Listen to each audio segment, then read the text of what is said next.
यीशु में आप सबका स्वागत करते हैं। आज का दिन प्रभु जी ने हमें दिया है ताकि हम परमेश्वर की वचन की बातें कर सकें, इसके साथ साथ खुदावंद के घर में इकट्ठा होकर उसकी महिमा कर सकें। आमीन।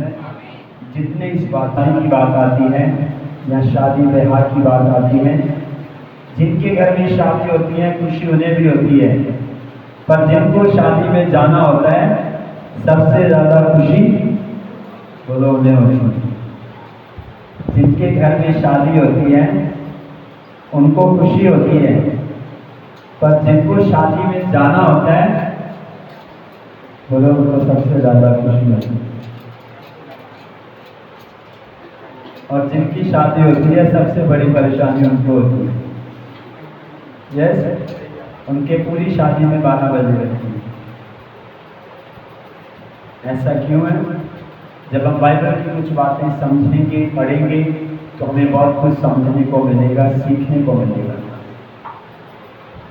तो मैं आशा करता हूं कि ये बातें आपको सरल भाषा में समझा पाऊं, ताकि जब भी आप जिंदगी में इस मोड़ पर आओ, चाहे आप अनमैरिड लाइफ जी रहे हो, आपको शादी करनी है, आपको अपने बच्चों की शादी करनी है, आपको मसीह जीवन में विवाह करने हैं, आप जब उस मोड़ पर आकर खड़े हो जाएं तो ये बातें जो आज मैं आपके सामने पेश कर रहा हूँ, खुदावंद का रूप जिसकी मदद से आज तुम ये बातों को अपने भीतर लोगे, खुदावंद का पाक रूप तुम्हें परमेश्वर की आत्मा के द्वारा उन दिनों के अंदर तुम्हें परमेश्वर के वचनों को याद दिलाएगा और तुम इन शिक्षाओं का सहारा लोगे, इन बातों पर मनन करोगे और ब्याह शादी के सिलसिले में किसी भी प्रकार की गलती बोलो नहीं करोगे। गलती कहते हैं नजर हटी तो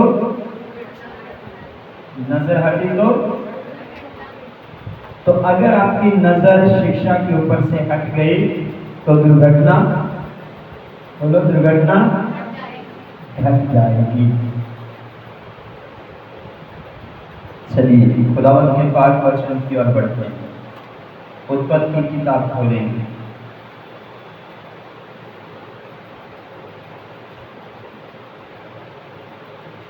इसका दूसरा अध्याय, इसका 18 वचन।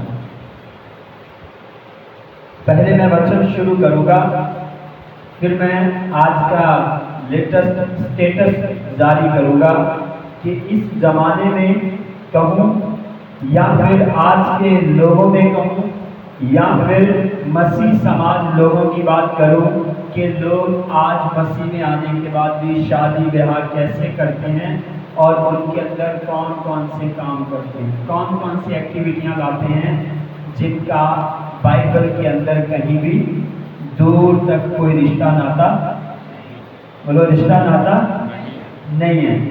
ये लोग क्यों करते हैं? समाज के लोग क्यों करते हैं या फिर मसीह लोग क्यों करते हैं? दोनों का कसूर नहीं है। जिनके पास परमेश्वर का पवित्र वचन नहीं है, जिनके पास परमेश्वर के पुत्र यीशु मसीह का नाम नहीं है, ये दोनों प्रकार के लोग गलतियां कर सकते हैं। इनकी गलतियां जायज हो सकती हैं, पर अगर कोई इन्हें समझा दे, अगर कोई इन्हें बता दे तो ये इनके लिए उत्तम बात है कि ये अपनी गलतियों का क्या करें? सुधार करें। क्या करें? सुधार करें।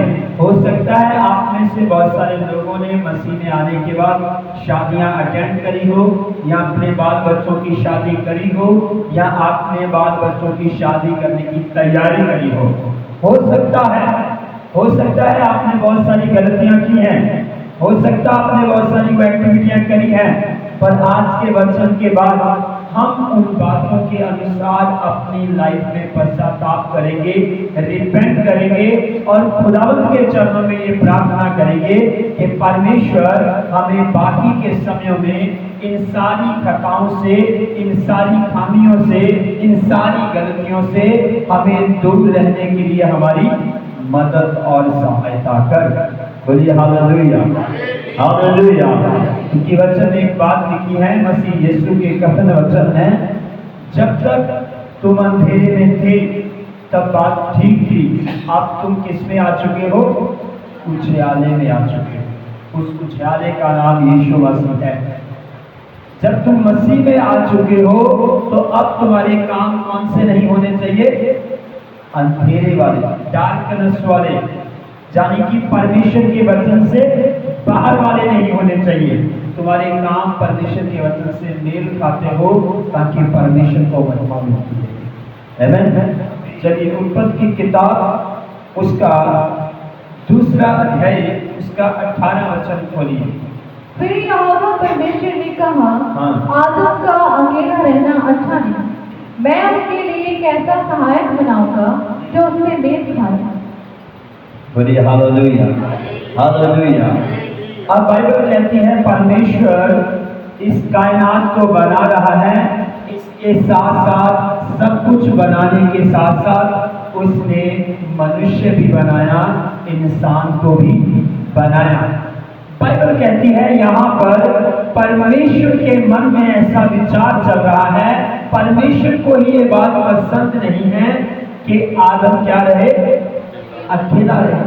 जो परमेश्वर ने रचना करी है, परमेश्वर ने इतनी बड़ी कायनात बनाई है, उसके अंदर उसने मनुष्य बनाया, आदम बनाया, जिसकी बढ़तर के बारे में हम जानते हैं कि उसे परमेश्वर ने अपने स्वरूप में, अपनी शक्ल में, अपनी इमेज में मिट्टी से उसे रचा और अपनी नथनों का श्वास उसके अंदर फूंक डाला और उसे एक जीवित प्राणी बनाया। अब बाइबल कहती है परमेश्वर ने जब इसे बनाया, परमेश्वर के ही मन का ये विचार हुआ। बाइबल कहती है परमेश्वर को ये पसंद नहीं आया कि वो अकेला रहे। क्या करे? अकेला। तो मैं आपको यहाँ पर एक बात समझाने की कोशिश करना चाहता हूँ कि परमेश्वर खुद ही इंसान को रचता है, वहां पर वो उसका बाप भी है, वहां पर वो उसका रचयिता भी है और वहां पर वो उसके लिए एक फिक्रमंद मां की तरह भी खड़ा है। अब वो उसकी फिक्र कर रहा है कि ये अकेला है। वचन में ऐसा लिखा है परमेश्वर ने बहुत सारे जीव जंतु बनाए, बहुत सारे जानवर पक्षी बनाए, और वचन में जब आप इस चैप्टर को क्लोज करोगे, कंप्लीट रीड करोगे, तो बाइबल में लिखा है परमेश्वर ने बहुत कुछ बनाया और वो उनको उसी व्यक्ति के सामने ले आया। परमेश्वर की इच्छा थी कि कोई ना कोई आदम के साथ क्या करे? मेल करे, उसके साथ बातचीत करने वाला हो, उसको समझने वाला हो, ताकि उसका पृथ्वी के ऊपर जो काम परमेश्वर ने उसे सौंपा है उसको वो काम करना सरल या फिर आसान हो जाए, ताकि वो परमेश्वर को ग्लोरी करते रहे, परमेश्वर को महिमा करते रहे। आमीन। ये परमेश्वर की रणनीति थी। वचन कहता है जब परमेश्वर ने बहुत सारे जीव जंतु पक्षी उसके सामने लाकर रखे तो आदम के साथ कोई भी मेल खाने वाला, कोई भी मेल खाने वाला नहीं था। वचन में लिखा है जब परमेश्वर ने ये सब कुछ देखा कि कोई भी इसके साथ मेल खाता, कलामे मुकद्दस में लिखा है उसने उसके लिए सहायक को बनाया। बोलो हालेलुया। असल में जो विवाह शब्द का इस्तेमाल हुआ है, शादी कॉन्सेप्ट का इस्तेमाल किया जाता है स्त्री और पुरुष के मिलन का एक सिलसिला है, और जिस ब्याह को, जिस शादी को रचने वाला, जिस शादी की फिक्र करने वाला, जिस शादी को करवाने वाला सबसे पहला कोई मनुष्य नहीं बल्कि साक्षात परमेश्वर खुद था। और पहला ब्याह, पहली शादी, स्त्री पुरुष का मिलन करने और करवाने वाला कौन था? बोलो यहोवा परमेश्वर स्वयं। Hallelujah, hallelujah, hallelujah. अब वचन कहता है कि परमेश्वर ने इसे ऐसे बनाकर दोनों को इकट्ठा करने का फैसला कर लिया। 22 वचन पढ़ेंगे, 2:22 में, फिर उसके बाद 23 वचन को। और यहोवा परमेश्वर ने उस पसली को जो उसने आदम में से निकाली थी स्त्री बना दिया और उसको आदम के पास ले आया। तब आदम ने कहा, अब ये मेरी हड्डियों में की हड्डी और मेरे मांस में का मांस है, इसीलिए इसका नाम नारी होगा, क्योंकि ये नर में से निकाली गई है। बोलिए हालेलुया। 21 वचन भी पढ़ दीजिए। 21। तब यहोवा परमेश्वर ने आदम को भारी नींद में डाल दिया, और जब वह सो गया तब उसने उसकी एक पसली निकालकर उसकी जगह मांस भर दिया। बोलिए हालेलुया। परमेश्वर आदम के अकेले रहने में खुश नहीं है, संतुष्ट नहीं है, बल्कि फिक्रमंद हो चुका है। वचन कहता है पहले उसने कुछ जानवर पक्षियों को उसके सामने लाया।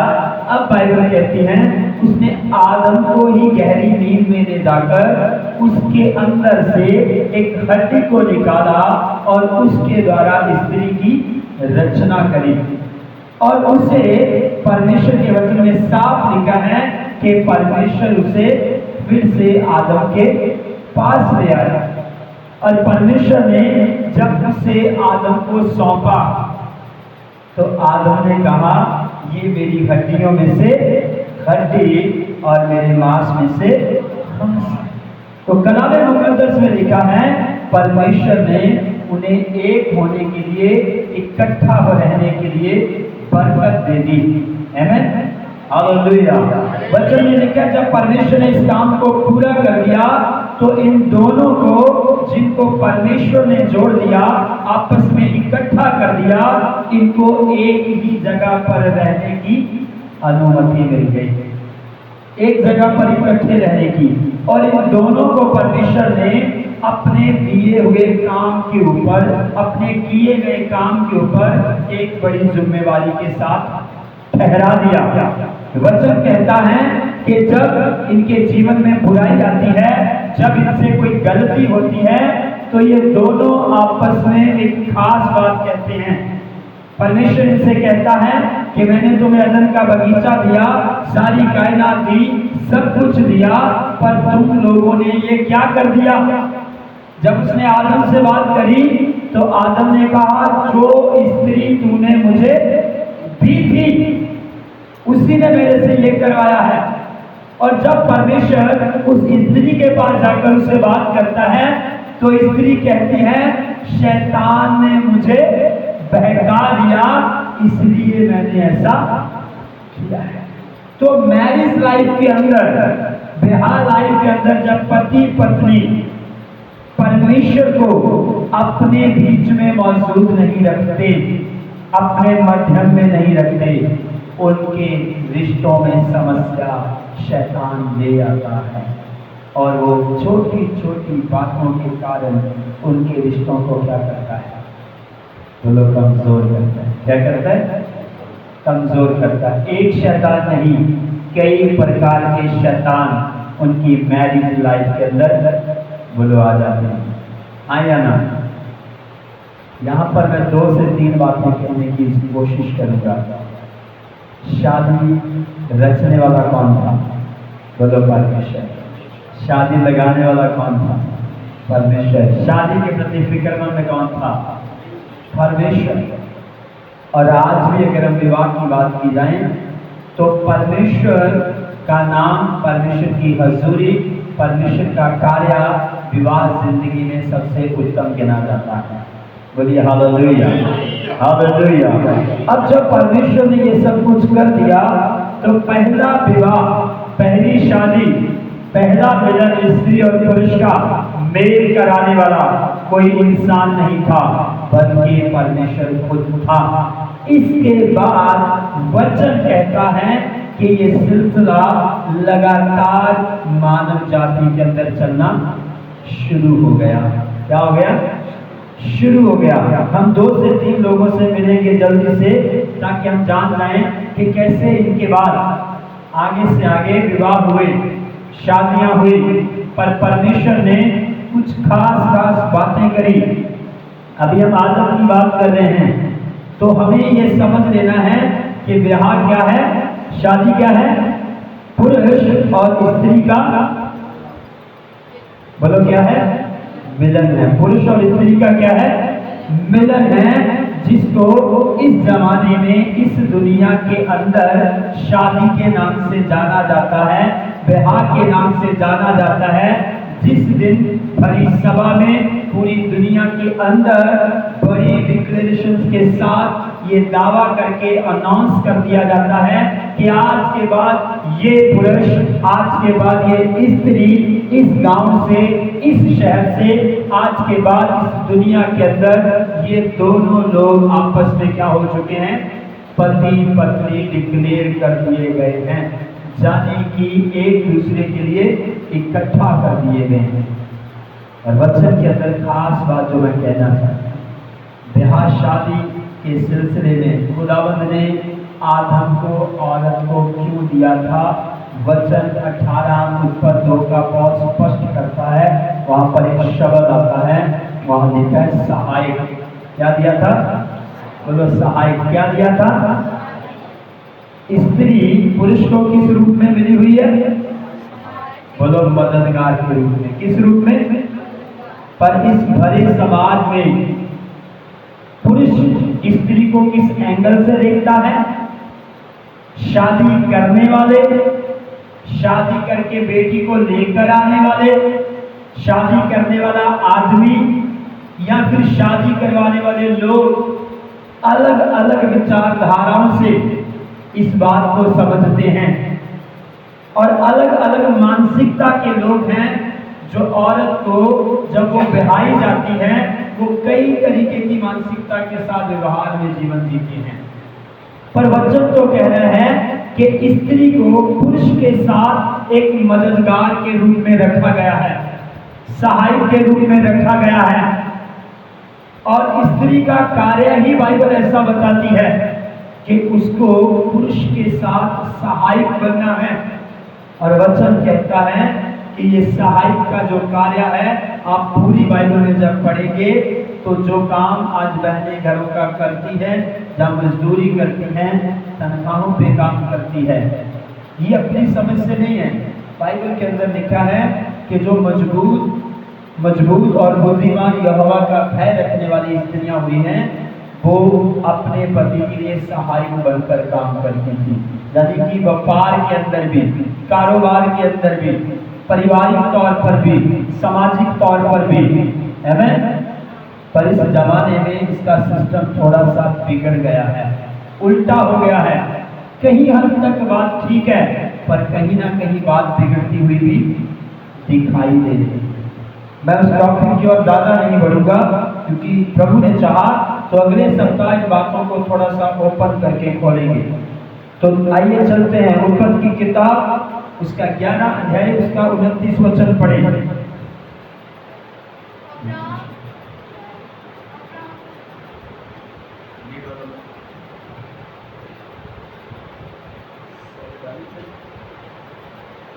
अब्राहम और नाहोर दोनों ने विवाह किया।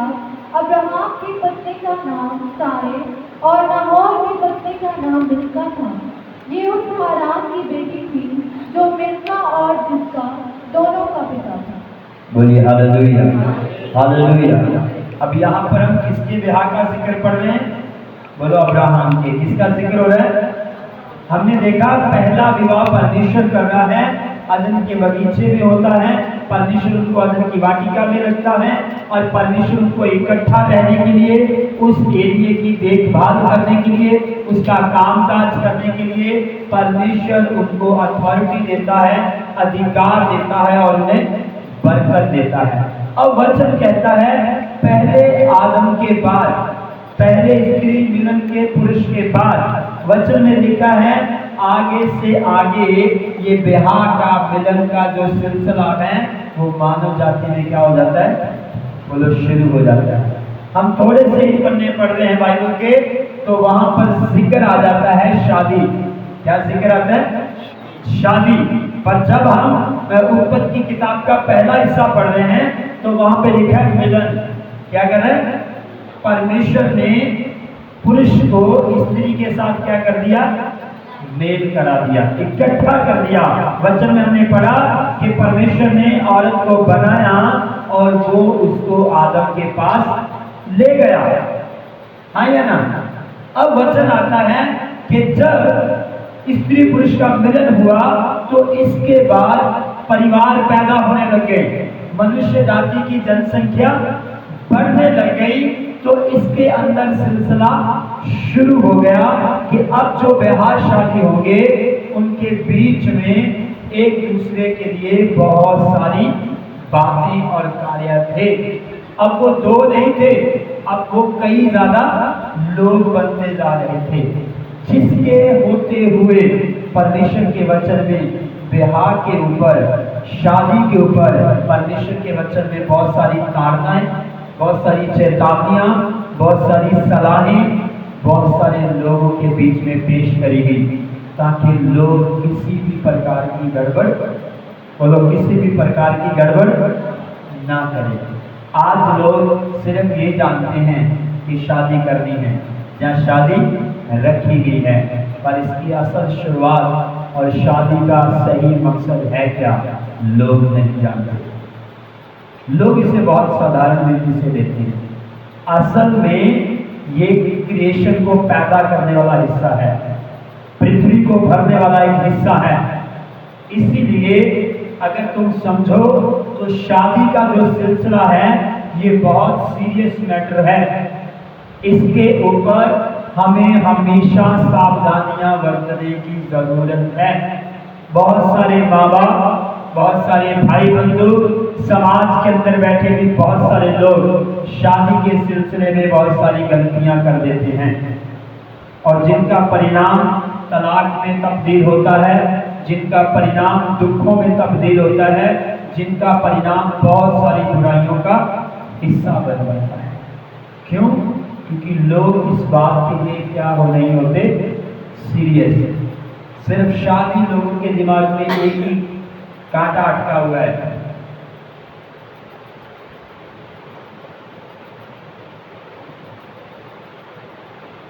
क्या ये शादी करना, जानी कि तुम्हारे घर में बेटी है तो ये तुम्हारी क्या है, एक बोलो जिम्मेदारी है। क्या है? बस इस जिम्मेदारी के चक्कर में इंसान शादी सिलसिले में बहुत सारी गड़बड़ियां ले आता है, हाँ या ना?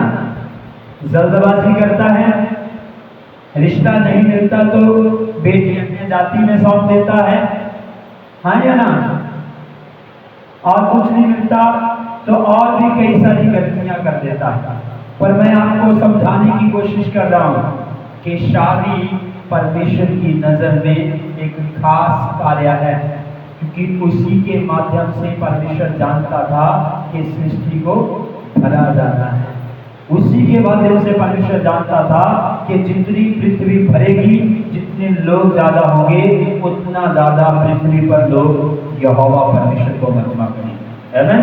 जितना पृथ्वी पर लोग ज्यादा होंगे, उतना ज्यादा लोग परमेश्वर के कामों को, परमेश्वर की महिमा को और परमेश्वर की सामर्थ को धरती के ऊपर से उसकी जय जयकार में तब्दील करेंगे। ये खुदावंद जानता था, इसीलिए परमेश्वर ने इन्हें बहुत सारी बातों की सलाहें दी। और वचन कहता है, इनसे तो गाड़ी ठीक चली, पर धीरे धीरे धीरे आगे आगे पाप के कारण, बुराई के कारण शादी वाले सिस्टम में गड़बड़ आई। कौन से वाले? बोलो शादी वाले। कौन से वाले?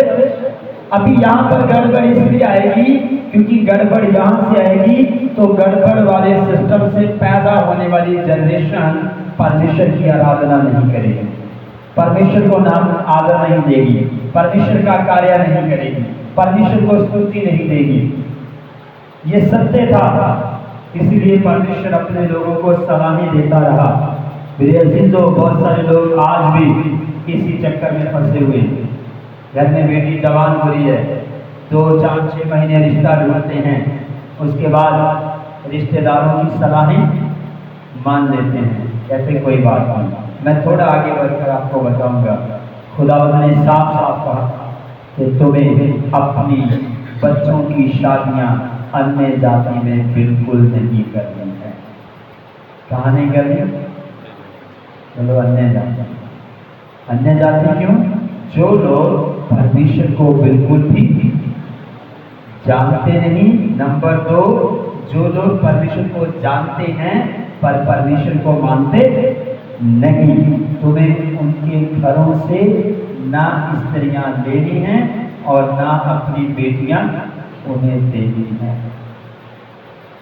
फिर सवाल ये आएगा, हम तो सब अन्य जाति से आए हुए लोग हैं, हाँ या ना?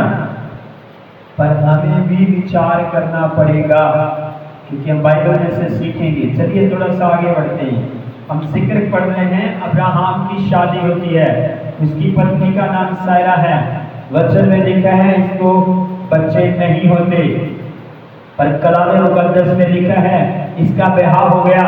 इसके बाद अगले चैप्टर को पढ़ते हैं, जब हमने 11 अध्याय पढ़ा तो 12 अध्याय में लिखा है परमेश्वर इससे क्या करता है? बात करता है। अब्राहम से क्या करता है? बोलो, बात करता है। तो यहोवा परमेश्वर इसे कहता है मेरे पीछे आ, मेरा काम कर, मैं तुझे आशीष करूंगा, तेरे द्वारा लोग आशीष पाएंगे। वचन में साफ करके लिखा है कि इसने परमेश्वर ने तुरंत अब्राहम के साथ क्या किया? वादा किया, बोलता मैं तुम्हें क्या दूंगा?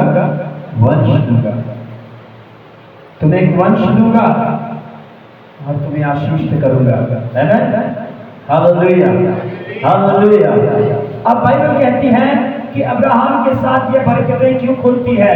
क्योंकि अब्राहम चाहे एक अन्य जाति व्यक्ति था, पर उसने परमेश्वर की बात को क्या कर लिया?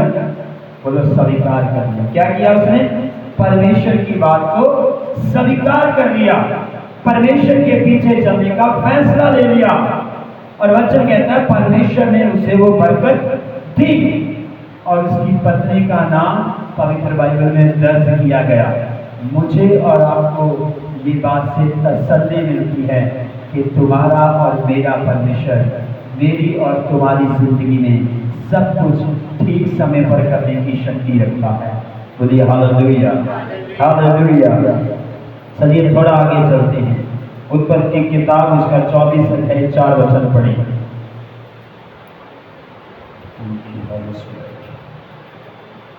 परंतु तू मेरे देश में मेरे ही कुटुंबियों के पास जाकर मेरे पुत्र इसहाक के लिए एक पत्नी ले आएगा।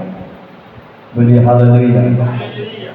अब्राहम परमेश्वर की बातों को मानना शुरू कर दिया, परमेश्वर ने उसे ब्लेस किया।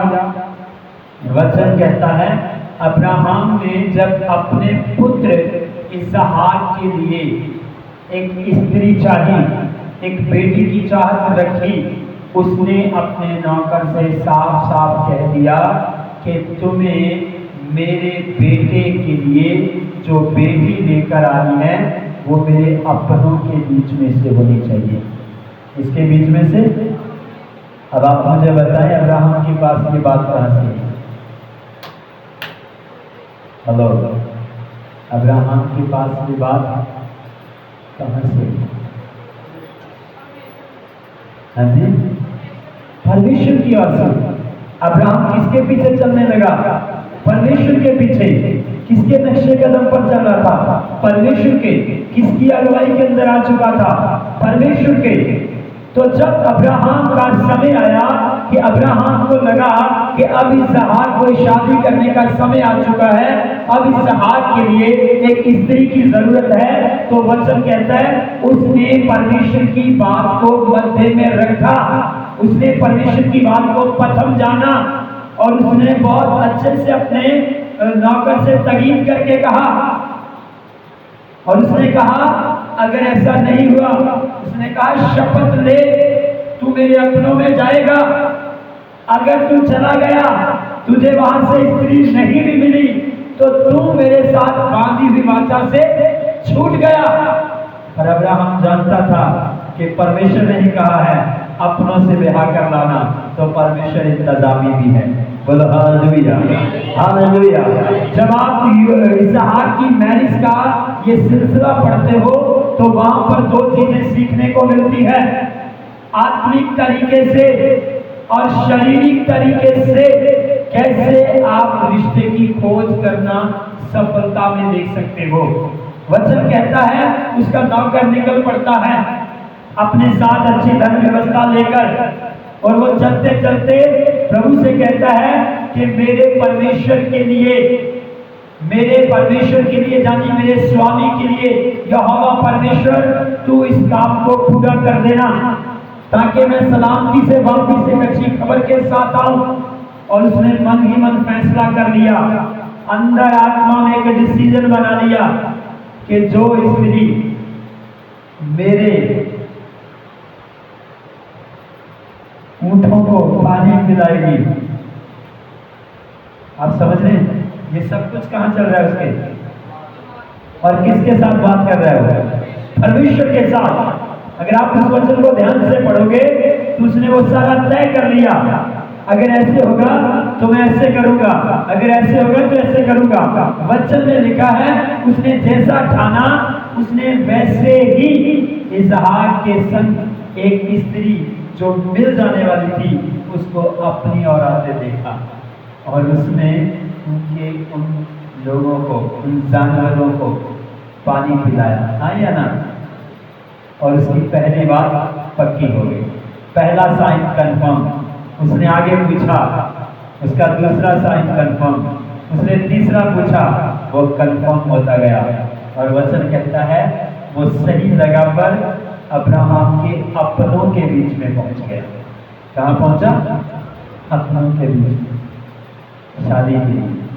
उसने बताया सब कुछ, वहां पर बहुत कुछ सीखने को मिलता है। आज जब लोग शादी करने के टाइम 1 रुपया शगुन के रूप में रखते हैं, इसको रोका बोलते हैं। ये सिलसिला पवित्र बाइबल के अंदर दर्ज किया गया है। बोलो हालेलुया, हालेलुया। वचन में लिखा है जब उसका नौकर सब कुछ बताता है और वो लोग उसके साथ तैयार हो जाते हैं, और वो सोना देकर उनको क्या करता है? उस रिश्ते को वो लोग पक्का करता है। क्या करता है? पक्का करता है। पढ़िए 24 का 49 to 54, 49 से लेकर 54 तक, 24 उत्पत्ति की किताब। इसलिए अब यदि तुम मेरे स्वामी के साथ कृपा और सच्चाई का व्यवहार करना चाहते हो तो तुम मुझसे कहो, और यदि नहीं चाहते हो तो भी मुझसे कह दो, ताकि मैं दाहिनी ओर या बाईं ओर फिर जाऊं। तब लाबान और बतूएल ने उत्तर दिया, ये बात यहोवा की ओर से हुई है, इसलिए हम लोग उससे ना तो भला कर सकते ना बुरा। देख, रिबका तेरे सामने है, उसको ले जा, और मैं यहोवा के वचन के अनुसार तेरे स्वामी के पुत्र की पत्नी हो जाए। उनकी ये बात सुनकर अब्राहम के दास ने भूमि पर गिरकर यहोवा को दंडवत किया। फिर उस दास ने सोने और रूपे के गहने और वस्त्र निकालकर रिबका को दिए, और उसके भाई और माता को भी उसने अनमोल वस्त्रें दी। तब उसने अपने संगी जनों में भोजन किया और रात वहीं बिताई। उसने तड़के उठकर कहा, मुझको अपने स्वामी के पास जाने के लिए विदा कर। बोलिए हालेलुया, हालेलुया। जब शादी का सिलसिला शुरू होता है क्या तीनों घटनाएं होती कि नहीं होती? पहले शादी करने वाले बच्चा या बेटा या बेटी को क्या किया जाता है? वो लोग शगुन दिया जाता है, हाँ या ना? उसके बाद उनके जो बड़े होते हैं उनके साथ कुछ लेन देन दान प्रदान किया जाता है। उसके बाद खान पान किया जाता है, तो रिश्ता क्या हो जाता है? बोलो रिश्ता क्या हो जाता है? रोका लग जाता है, पक्का हो जाता है, हाँ या ना? वचन में लिखा है ये सिलसिला यहाँ पे शुरू होता है। मैंने बताया पहली शादी में ऐसा कुछ नहीं हुआ, क्योंकि कायनात का मालिक वो शादी करवा रहा था, हाँ या ना? पहली शादी में अगर बाराती शामिल थे तो मालूम वो कौन थे? बोलिए हालेलुया, हालेलुया। परमेश्वर का जितना भी कार्य हो रहा था उसकी मौजूदगी में कौन शामिल थे? बोलो स्वर्गदूत शामिल थे, आमीन, हालेलुया। अब किसके हाथ में सिलसिला आ चुका है? बोलो मनुष्यों के हाथ में सौंप दिया गया है। परमेश्वर ने उन्हें कह दिया है कि तुम्हें अन्य जातियों में विवाह नहीं करने, पर तुम्हें स्त्री और पुरुष के मिलन को, सिलसिले को आगे बढ़ाना है। इसीलिए हम अब्राहम के विवाह का जिक्र पढ़ते हैं कि अब्राहम ने विवाह किया। अभी अब्राहम ने विवाह किया तो वचन कहता है उसने अपने पुत्र की शादी की बात शुरू करी। तो वचन हमें यहाँ पर देखने को मिल रहा है कि अब मनुष्यों के हाथ में आया तो मनुष्यों के हाथ में क्या क्या था? व्यापार था, घर बार था, रिश्तेदार थे, साग संबंधी थे।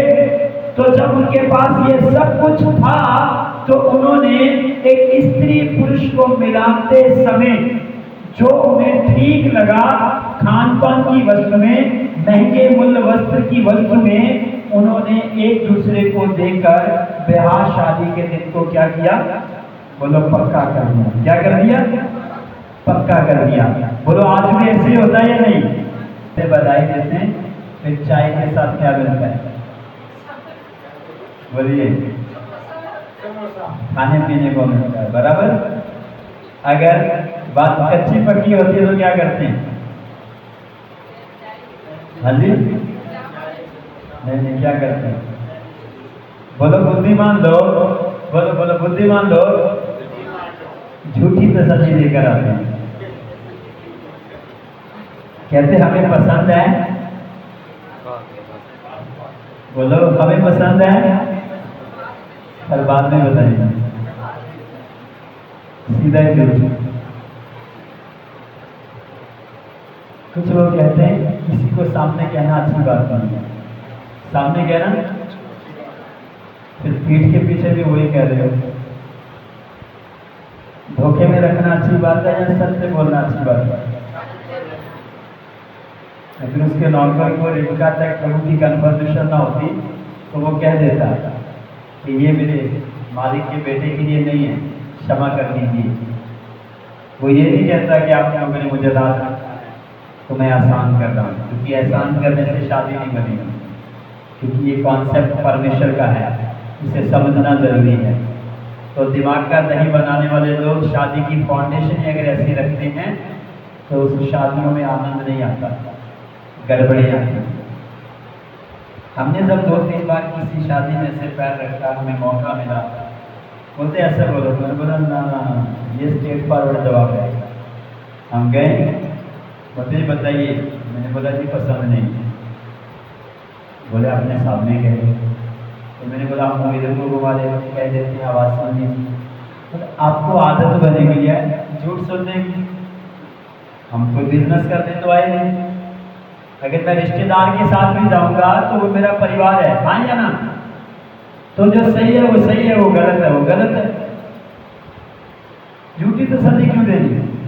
चल के वो भी आया, आप भी आए हो, खर्चा वो भी करके आया, आप भी करके आए हो, इस उम्मीद से वो भी आया है कि आज शादी के लिए रोका हो सकता है, इस उम्मीद से तुम भी गए हो। तो वहाँ पर झूठी तसल्ली देने वाली ये कॉन्सेप्ट संसार के लोगों का है, जो झूठ का जीवन जीते हैं, झूठ पर विश्वास करते हैं, झूठ से संतुष्टि पाते हैं, झूठ में तसल्ली रखते हैं। वो झूठ पे झूठ बोलने में माहिर बन सकते हैं और उन्हें कुछ नहीं लगता, उन्हें कोई बात नहीं। बाद में हमको फोन आते कि नहीं आते? बोलो फोन आते कि नहीं आते? फिर क्या बोलते हैं? आज एक कुड़ी ने डैडी ने कर दिया और झूठ, अभी लड़की से बात नहीं हुई और झूठ, अभी हम बाजार में हैं और झूठ, अभी टाइम में मिला और झूठ, बाद में बताएंगे और झूठ। 4 दिन के बाद सामने वाला समझ जाता है, बेकार है। क्या मसीही लोगों को ऐसा करना चाहिए? मैं वहीं पे टिकना चाहता हूँ। हेलो, यीशु की आराधना करने वालों को ऐसा करना चाहिए या बाजू में जाकर कहना चाहिए आपकी बेटी अच्छी है पर हम उसको अपने घर में नहीं दे सकते, बस इतना ही काफी है। वो आपको एक सच्चे मसीह समझेगा और आप ये कहेंगे, हम दुआ करेंगे कि खुदा ने उसके लिए जिसको बनाया है वो उसकी जिंदगी में जरूर आएगा। आमीन, हालेलुया, हालेलुया। झूठी तसल्लियाँ देनी मसीही लोगों को शोभा नहीं देती। हमारे एक टीचर थे जो यूएस में थे, लेडीज थी, वो जबरदस्त प्रचार, अंग्रेज थी, 8-8 घंटे बोलती तो थकते नहीं। बोलती अगर तुमसे कोई दोस्ती भी करते, मार्केट में ले जाए तुम्हें और तुमसे पूछे कि बताओ ये वस्त्र मुझ में अच्छा लगता है, बोलते अगर तुम्हें अच्छा नहीं लगता तो तुम सीधा कहना नहीं लगता। उसका दिल रखने के लिए कभी मत बोलना, क्योंकि उसने तुम पर भरोसा किया, इसलिए वो तुम्हें साथ लेकर गया।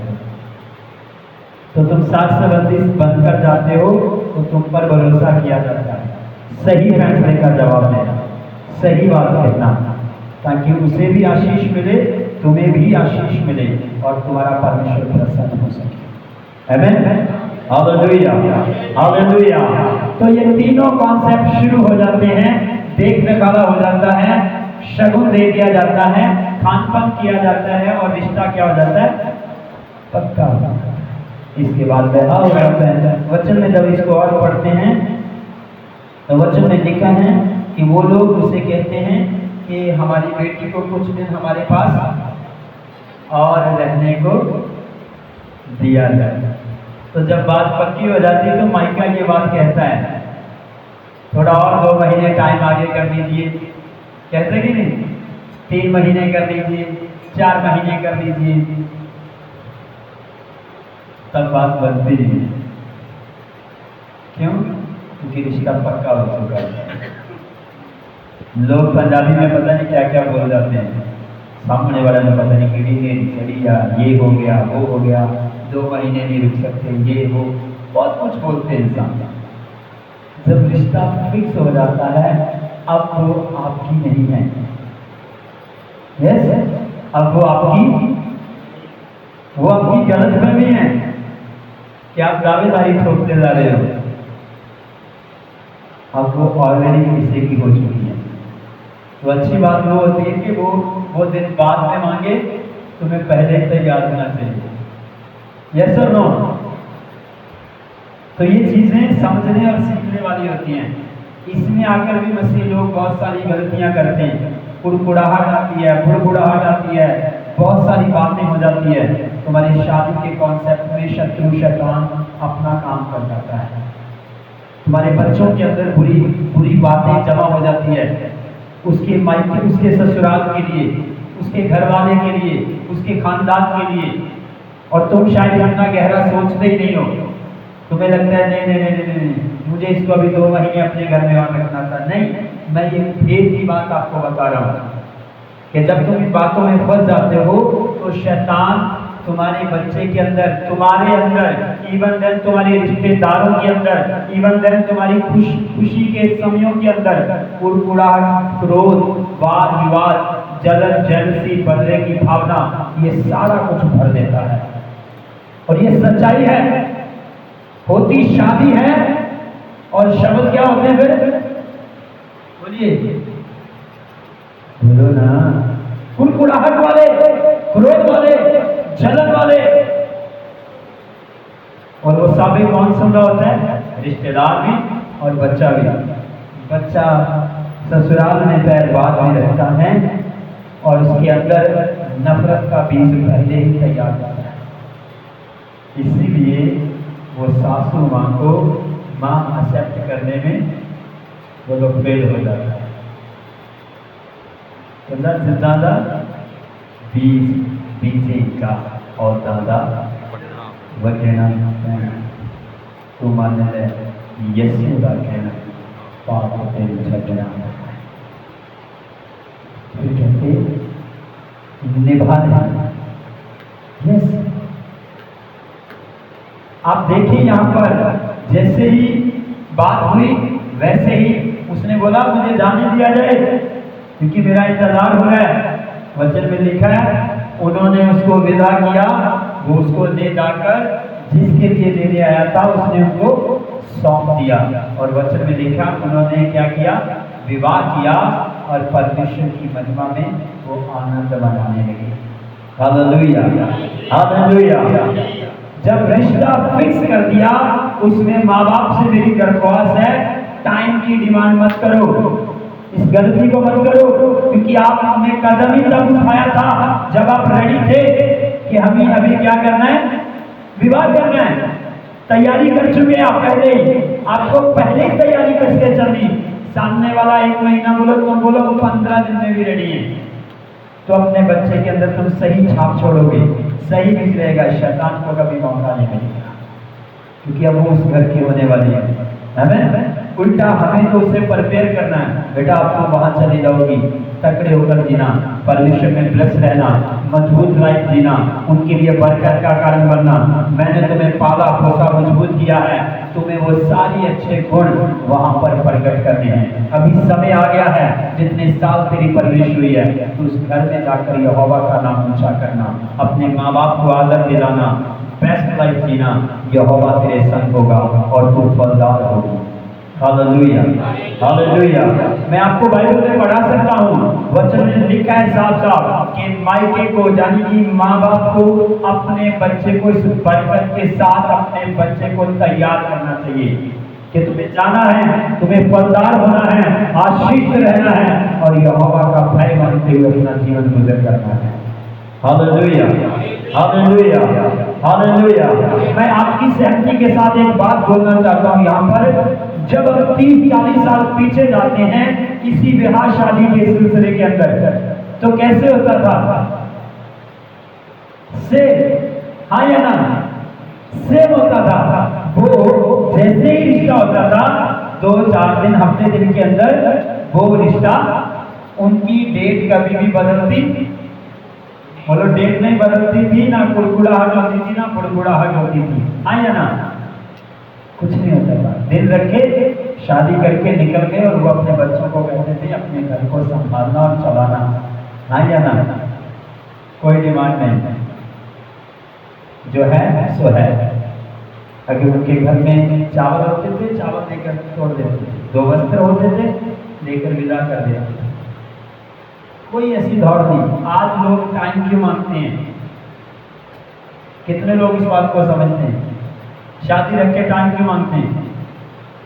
क्योंकि हमें अपनी चद्दर से पैर बाहर निकालने होते हैं।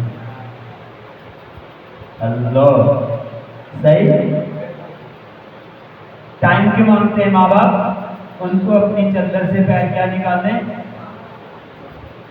क्यों? क्योंकि शादी बड़ी करनी है भाई, पता चलना चाहिए लोगों को। बस उस टाइम के चक्कर में बहुत कुछ बनता है, और ये सत्य है, झूठ नहीं बोल रहा हूँ। उसी चक्कर में फंसा हुआ व्यक्ति डिप्रेशन से भरे हुए बच्चे को आगे भेजता है, ऐसा अंगीकार देकर भेजता है, ऐसे अंगीकार से आशीर्वाद देकर भेजता है। बेटी के जाने का भी दुख है, सर पे हुए बोझ का भी। बेशक वो उस दिन जाहिर नहीं होता, थोड़े दिन के बाद आपस में जिक्र होना शुरू होता है, बेटी की शादी करी है इसलिए इतना कर्जा हो गया, इतना बोझ हो गया, और ये सिलसिला धीरे धीरे धीरे धीरे धीरे रिश्तेदारों में भी निकल जाता है। अगर तुम तुरंत फैसला लेते तो तुम उस गलती में तुम ये कहते ठीक है भाई आओ, जो हमारे पास है वो हम करेंगे, हमारी तैयारी है। आमीन, हालेलुया, हालेलुया। मैं शादियों करने के खिलाफ नहीं हूँ, रुपए पैसे खर्च करने के खिलाफ नहीं हूँ, पर मैं आपको आत्मिक क्षेत्र में जो चीज़ें बता रहा हूँ ये बहुत बहुत बहुत लोग गलती करते हैं, जिसके कारण आज की विवाहिता जिंदगी के अंदर बहुत सारी समस्याएं हैं। और स्त्री खुदावन से पूछती है, पुरुष खुदावन से पूछता रहता है ये मेरे साथ क्यों, मेरे लिए ऐसा क्यों, खास करके मैरिज कॉन्सेप्ट के अंदर। अगर कोई कुंवारा जीवन जी रहा है उसको किसी बात की सिरदर्दी नहीं होती, हाँ या ना? नहीं। चलिए थोड़ा सा आगे बढ़िए, 67 वचन पढ़िए इसी।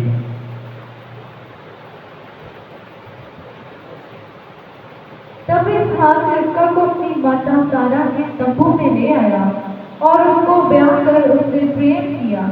इस प्रकार इसहाक को माता की मृत्यु के पश्चात शांति प्राप्त हुई। आमीन, हालेलुया। इसी प्रकार से इसहाक का क्या हो गया? ब्याह, शादी हो गई। चलिए थोड़ा सा और आगे बढ़ते हैं। उत्पत्ति की किताब उसका 48 अध्याय उसका 45 वचन। मैंने कम से कम 4 लोगों को आपसे इंट्रोड्यूस करा दिया है। इनकी शादी हुई, इसके बीच में हमने एक ही चीज अभी तक देखी है कि कैसे रोका हुआ, कैसे दान प्रदान हुआ और कैसे उन्होंने भोजन किया और रिश्ता पक्का हो गया और उन्होंने बेटी को शादी के रूप में दे दिया और वो नौकर उसको लेकर अपने मालिक के घर, अपने मालिक के देश वापस लौट गया। इसी प्रकार उनके बेटे इसहाक का विवाह हो गया। जी पढ़िए।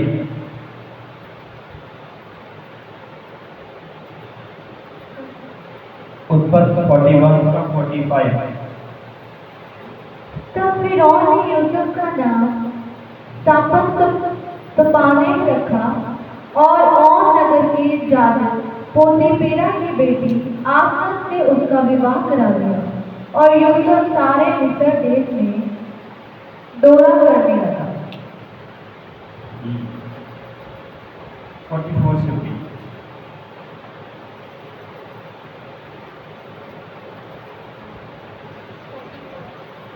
फिर फिरौन ने यूसुफ से कहा, फिरौन तो मैं हूँ, पर सारे मिस्र देश में कोई भी तेरी आज्ञा के बिना हाथ पांव ना हिलाएगा। आमेन, हालेलुया, हालेलुया। किसका विवाह हो रहा है यहाँ पर? बोलो यूसुफ का। किसका? यूसुफ का विवाह होता है। बाइबल इस बात का जिक्र बताती है। इसके बारे में मैं ज़्यादा बात नहीं करूँगा। आपको इसको वचन को पढ़ लेना है घर जाकर, आपको बहुत सारी बातें समझ में आ जाएगी कि एक राजा यूसुफ का क्या कराता है। एक राजा यूसुफ का विवाह कराता है और वचन में उसके बारे में सारी बातें डिटेल वाइज लिखी गई है। तो 4 लोगों का जिक्र हमने पढ़ा है। अब्राहम की हमने बात करी है, इसहाक की बात करी है, यूसुफ की बात करी है और आदम की बात करी है कि पवित्र बाइबल के अंदर जब हम विवाह की बात करते हैं तो हमें 4 विवाह के अंदर से एक चीज तो समझ में आ चुकी है कि विवाह मतलब स्त्री और पुरुष का मिलन। विवाह मतलब स्त्री और पुरुष का मिलन, यानी कि एक नई सृष्टि, एक नई जनरेशन को जन्म देना, परमेश्वर के कार्य को महिमा देनी और परमेश्वर के वचन को पूरा करना। क्योंकि बाइबल में लिखा है परमेश्वर ने ही आदम और हवा से कहा था कि तुम इस पृथ्वी को क्या करोगे, भरोगे। परमेश्वर ने ही नूह नबी से कहा था कि तुम इस पृथ्वी को भर दोगे। वचन में लिखा है कि जब पुरुष स्त्री आपस में इकट्ठा हुए, इनके द्वारा बाल बच्चे पैदा हुए और इन बाल बच्चों ने आपस में क्या करी, आगे जाकर शादियां करनी शुरू करी। तो सिलसिला बढ़ता गया, बढ़ता गया, बढ़ता गया। इस सिलसिले का हिस्सा मैं और आप भी हैं।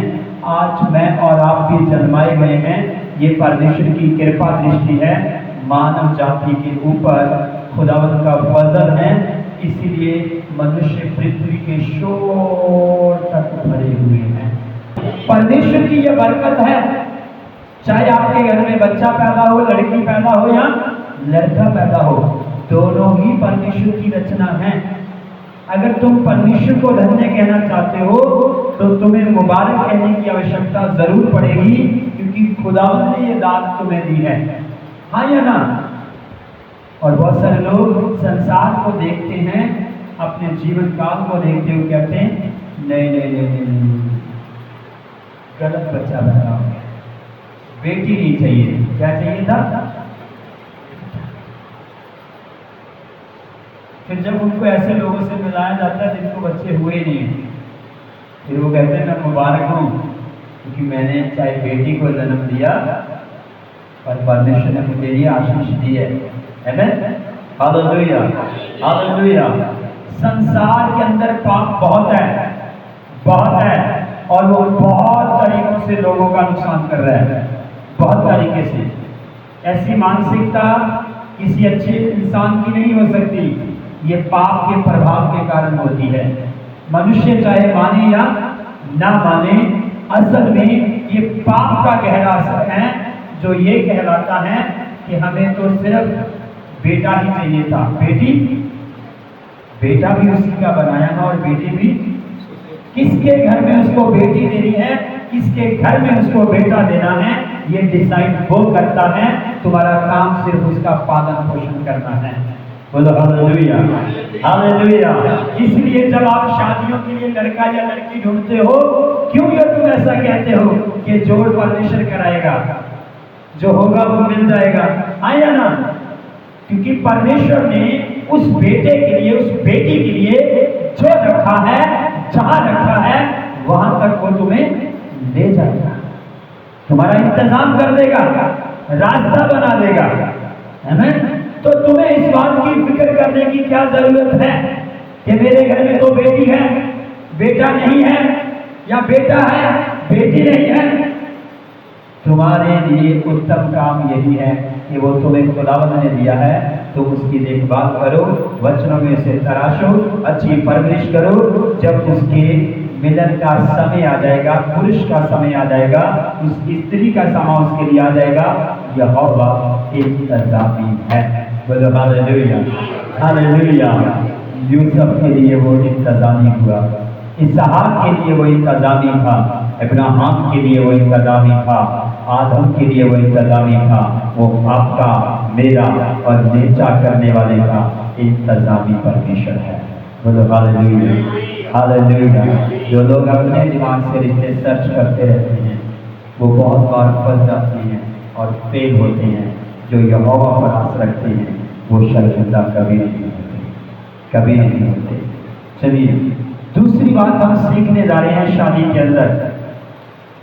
यहोवा परमेश्वर कहता है, अब जब बच्चे पैदा होने शुरू हो गए, बेटे बेटियां घरों में जन्मने लग गए, तो परमेश्वर ने अपने लोगों को राय दी, सलाह दी कि तुम्हें अन्य जातियों के बीच में अपनी बेटियां या अपने बेटों को नहीं देना।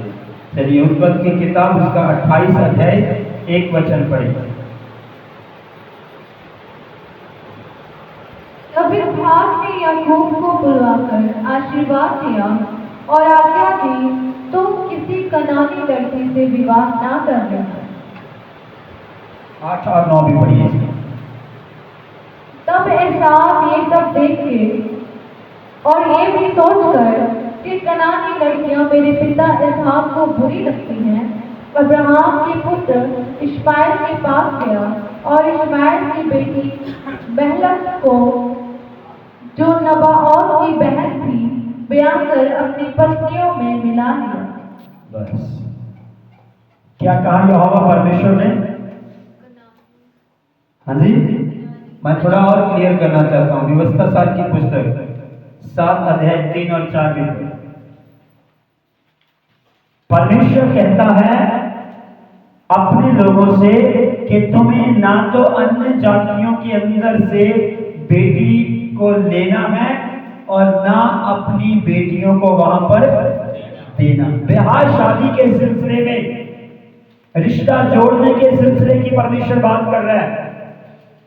पढ़िए व्यवस्था 7 का 3 और 4।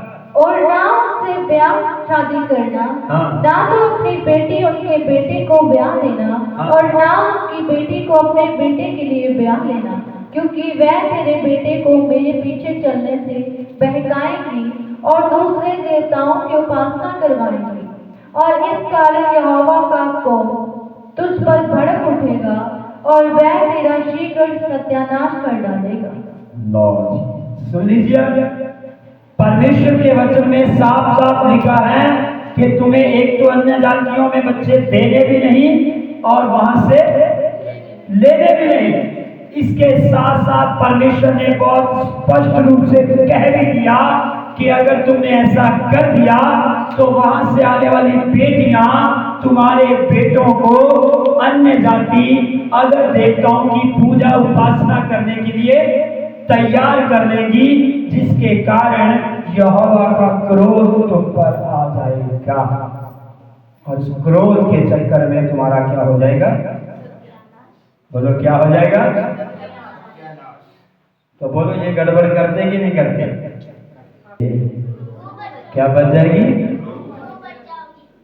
इसके पीछे सारा स्वार्थ, सारा दिमाग, सारी समझ इंसान की खुद की होती है, सब जानता है। ओए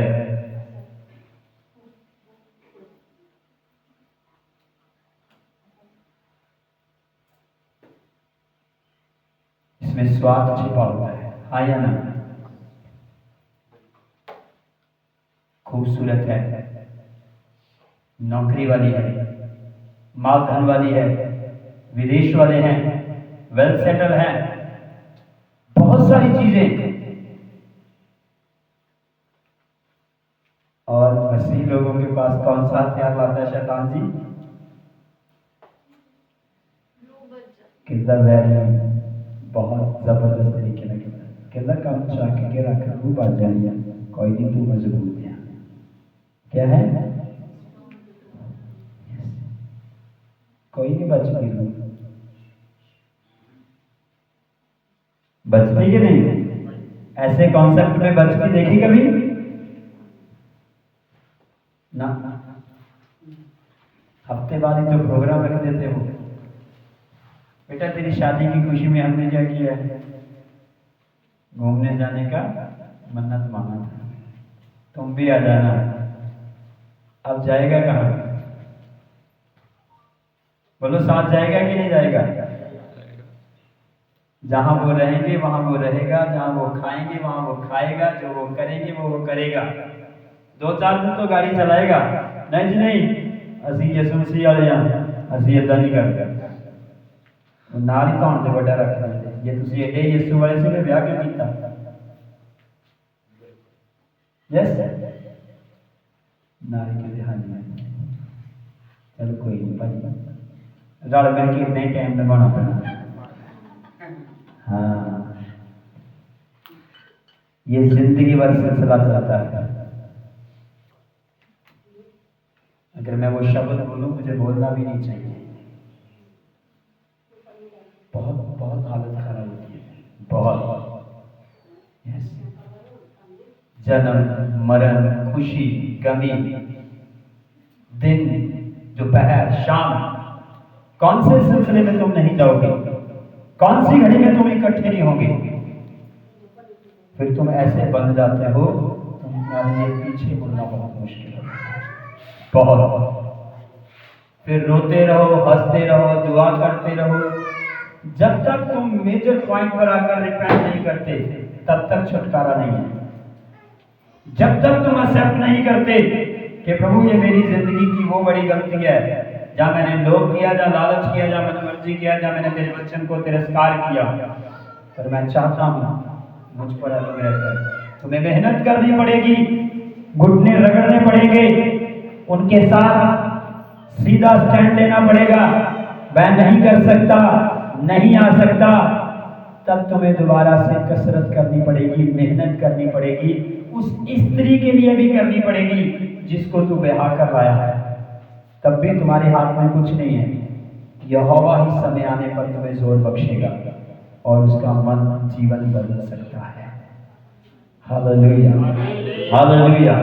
तुम इतनी दौड़ दौड़ने से अच्छा है कि तुम परमेश्वर की बात मान लो। तुम्हें परमेश्वर के लोगों में ही जाना चाहिए। जो लोग परमेश्वर के वचन को मानते हैं, परमेश्वर के वचन के खोजी हैं, परमेश्वर का भय मानते हैं, परमेश्वर की आराधना में लगे रहते हैं, सत्य वचन को स्वीकारते हैं, तुम्हें वहीं से ही अपने लिए बेटी लानी चाहिए और उन्हीं ही घरों में अपनी बेटियां देनी चाहिए। हाँ या ना? नहीं तो बेटी या बेटा तुम्हारे हाथ में है, अब तुम लोगों ने उसे कहां धकेल दिया, इसका जुम्मा आपके ऊपर आता है। हाँ या ना? तो तुम जगत की बातों में तसल्ली मत पाओ या अपने दिमाग की समझ से मत चलो कि नहीं नहीं नहीं रूह बच जाएगी, नहीं नहीं नहीं मैं जानता हूं उनको, 25 साल से वो मेरे बहुत अच्छे मित्र हैं। यस वो आपके मित्र हैं, हम इस बात से बुरा नहीं मनाते, पर वो जीवित परमेश्वर की आराधना नहीं करते हैं, वो जिंदा परमेश्वर को स्वीकार नहीं करते। इसलिए तुम्हें विचार करना पड़ेगा कि तुम्हें खुदावंद का वचन हदायत करना है कि तुम्हें अन्य जाति लोगों के अंदर अपनी बेटी नहीं देनी है और ना वहां से बेटियां लेनी है। क्योंकि मैरिज कॉन्सेप्ट यानी कि एक नया परिवार एक नई दुनिया, एक नया सिलसिला, एक नया काम शुरू होता है। हाँ या ना? जैसे मैरिज होती है, बंदा अपनी फैमिली को सिक्योर करता है, अपनी फैमिली को केयर करता है और उसका निर्माण करता है, उसको संभालता है, उसकी परवरिश करता है, बच्चे पैदा करता है, उसकी जिंदगी में चलना शुरू कर देता है। अगर वहीं पे गड़बड़ हुई तो क्या होगा? सारी समस्याएं फिर बोलो साथ साथ लेकर चलेगा। कभी सासू ਨੂੰ खुश करता थक जाएगा तो कभी फिर मां ਨੂੰ खुश करता। मां कहोगी क्या यीशु यीशु, सास कहोगी जो असं कहते हैं वो भी कहे, तो हम ये सास भी नहीं मानता। फिर बोलो समस्या आती कि नहीं आती? बोलिए समस्या आती कि नहीं आती? इसीलिए परमेश्वर ने बहुत स्पष्ट रूप से ये बात कही थी कि हमें अन्य जातियों के अंदर से ब्याह शादियां नहीं करते हैं। वचन में लिखा है उन्होंने वही किया। परमेश्वर ने कहा कनानियों के बीच में से बेटियां मत लेना। खुदावंत के कलाम में लिखा है उन्होंने वैसा ही किया, और वैसा करके उन्होंने किसको क्रोध दिलाया? परमेश्वर को। आज जब हम परमेश्वर के वचन में हम मसीह यीशु में आ चुके हैं, हम विश्वास कर गए हैं, हम पुरानी इंसानियत, पुराने जीवन के लिए दफन हो चुके हैं, मर चुके हैं, हम यीशु के लहू से धोए गए हैं, साफ किए गए हैं। यीशु ने हमें अपनी संतान कहा है, परमेश्वर हमें अपने बेटे बेटियां कहता है, हम परमेश्वर के घराने के लोग हैं। तो हमें इस समय उस बात को सोचना बहुत जरूरी होता है, बहुत जरूरी होता है। ये गलती कभी मत करें। मैंने ये सिलसिला बहुत अच्छे अच्छे मजबूत लोगों के घरों में देखा। इसको बोलते हैं कॉम्प्रोमाइज की स्पिरिट। कौन सी? समझौता करने वाली आत्मा। ये बड़े बड़े पादरियों की धज्जियां उड़ा रही है। आप समझ रहे मेरी बात? एंड ऑफ टाइम में अगर समस्या आ रही उनके लिए, रिश्ता नहीं मिल रहा जी, इसीलिए क्या कर देते? समझौता कर देते। बाद में ठीक हो जाएगा। बाद में कोई ठीक नहीं होता, ठीक पहले होता है। खराब मिठाई आगे रख दो, बोलोगे बाद में ठीक कर देंगे, हो सकती है। बाद में कहां जाती हो? बोलो डस्टबिन में। कहां जाती है? गार्बेज लाइफ बन जाती है, कचरा बन जाता है जिंदगी का।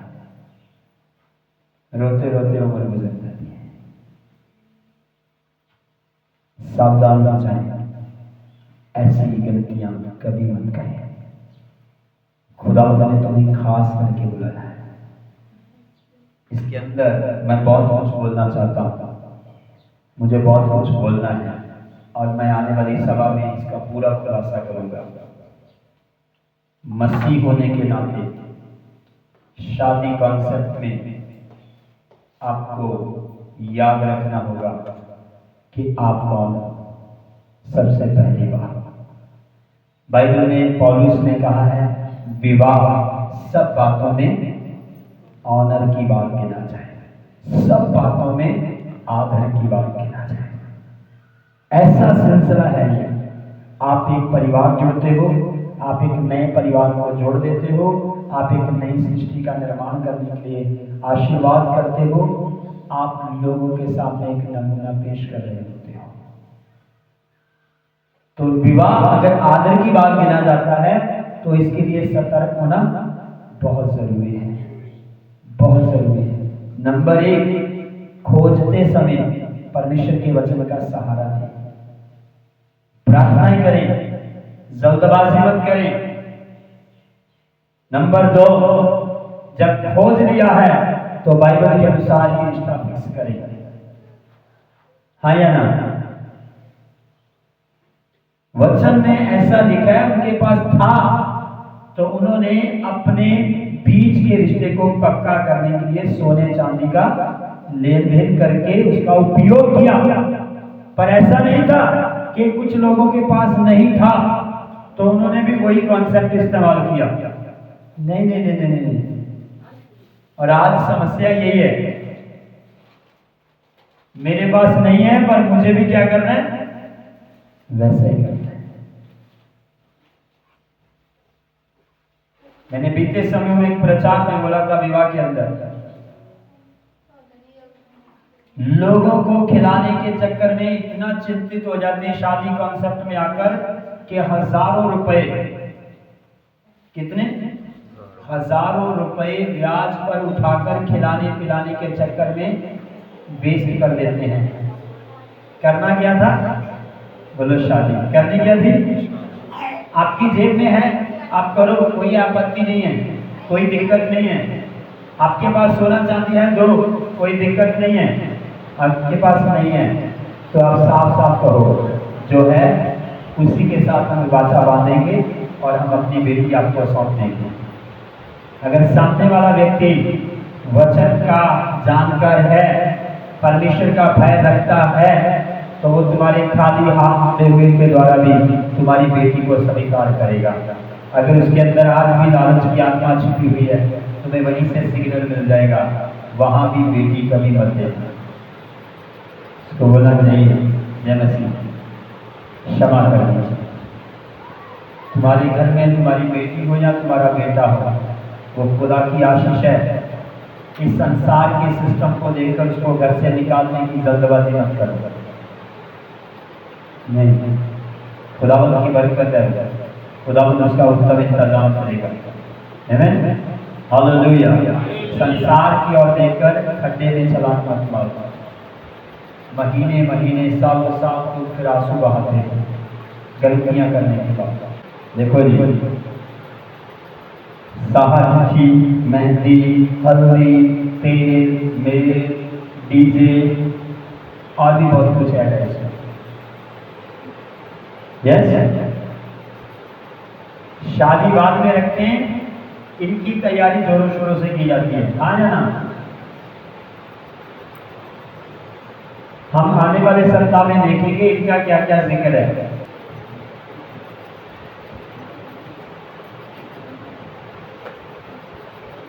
ये चीजें इतनी महत्वपूर्ण नहीं है, मैं सच कह रहा हूं। आपने बाइबल में 4 शादियां पढ़ी, हाँ या ना? सही? कितना बड़ा प्रोग्राम हुआ वहां पे? हेलो, कितना खर्चा हुआ आदमी के बगीचे में? इसहाक की शादी में कितना खर्च हुआ?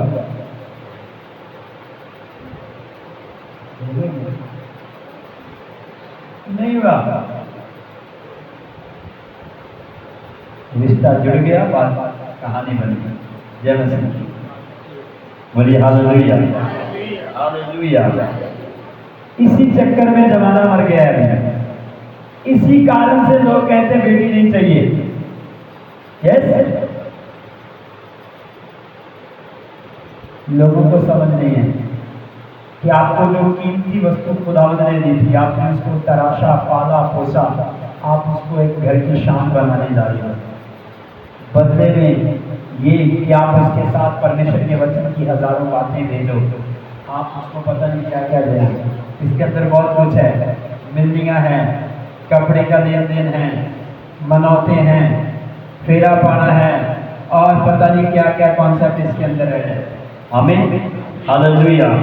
और तुम्हारे बच्चों से जो आने वाले बच्चे होंगे, नई जनरेशन होगी, वो सारी की सारी यहोवा का भय मानने वाली होगी और परमेश्वर की आराधना करने वाली होगी।